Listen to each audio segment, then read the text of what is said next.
لە خۆرهەڵاتی کوردستان وشکەساڵی تەنگی بە جوتیاران و ئاژەڵداران هەڵچنیوە. سەردانی یەکێک لە گوندەکانی سنووری قەزای پیرانشار دەکەین. گوندی قەرەخدر کە بەهۆی بێبارانی ئەمساڵ لە کۆی 25 کانیاوی گوندەکە 17 کانیا وشک بوونە و 8 کانیاو لە گوندەکە ماون. دانیشتوانی گوندەکە پێیان وایە ئەگەر وشکەساڵی بەم جۆرە بەردەوام بێ ناچارن گوندەکان چۆل بکەن و دەست لە کاری کشتتوکاڵ و ئاژەڵداری هەڵبگرن. ئەو کارەگەریە لەسەر هەموو شتێکی هەیە.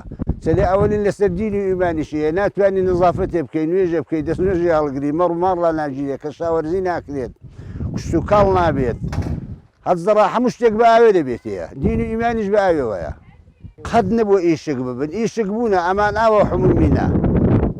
ساڵش ئەگەر بارانە کەم ببێت بەفر و باران کەمیان کردووە ئیشک بوونە ئەمان نەک حمومی. ئەو ساڵ حمومی بیرەکانیش هەموو ئیشک بوونە ساڵاوەکان.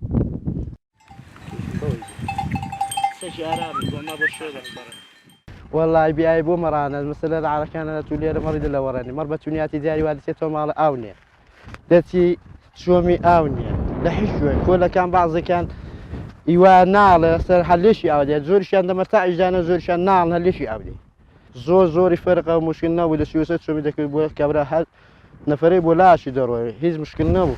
ئەمە عارەکە وەڵای 2-3 ساڵە وەڵا زۆر وانەکە ناخۆشە. مەسەلا وایدی ئەنگۆلای خەلێ خۆری دوو وەنیە کانی ماڵە ئەوەی خوارێکین کاقاری ئەوی تەمەنم 70 ساڵش کە ساڵی وام نەدی وە گەو ساڵ.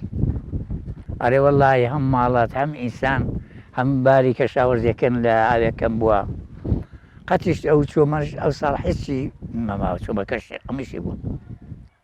ئەگەر هەر ئەوا بڕوا بەڵێ ئەگەر هەر واش کە ساڵی بێ ئەرێ وەڵا لێ پەیدا دەبێ چون بۆ کانیەکان چاولێ لە 25 کانی جارێ 17 بووە دەی لێ دوی بڕوا تریشک دەبێت خەڵک ئیدارە خۆی پەیدارە ناکرێت.